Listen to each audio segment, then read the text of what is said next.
Well, I think in this new era, what we really need to be paying attention to is not continuing to sweep this epidemic under the rug.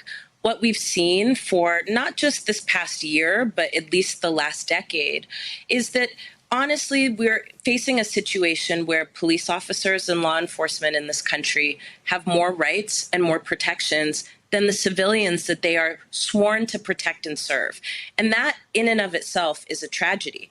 But then bigger than that, what we're seeing is that there are no consistent accountability mechanisms. And frankly, there isn't the political will to enforce those mechanisms when they do exist. That is why we see such uneven levels of accountability across the country from department to department. And we even see it in what I would say is a severely weakened Department of Justice, especially under the Trump administration, and certainly under Attorney General Bill Barr, or former Attorney General Bill Barr, as the case may be. So for us, I think moving into 2021, there's a few things that we need to see. Number one, we need to see an uprooting of racism in every aspect of our lives. And that includes police departments and it includes law enforcement. Number two, we need to see a reallocation of resources across the board. What we're seeing is that we are bloating the budgets of these police departments with no accountability and no transparency and no oversight. And so the results are very clear. But what if we reallocate those resources into the community needs that we have, mental health services, all of the things that we're calling on police to help do something about, but that they're actually not trained to do and they're not the best people to do it.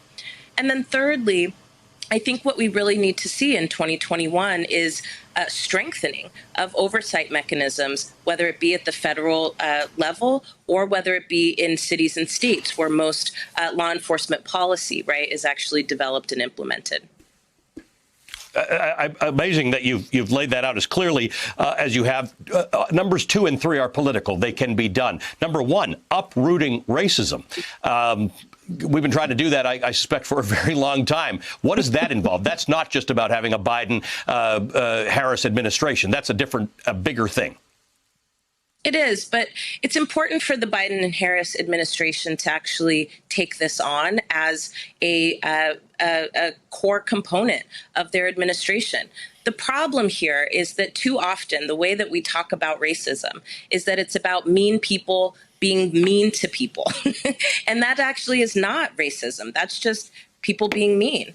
But racism is about rigged rules. It's about keeping people from power, decision-making, and dignity.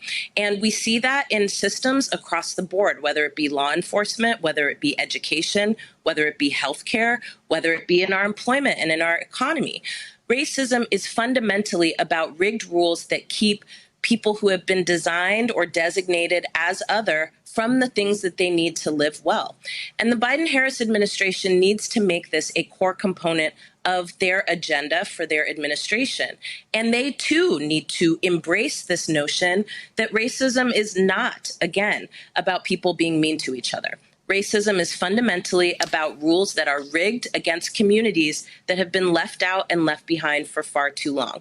Once we start to address that from that perspective, then we can take on the mandate of changing those rules, getting rid of those rules and replacing them with rules that allow people to access dignity equally.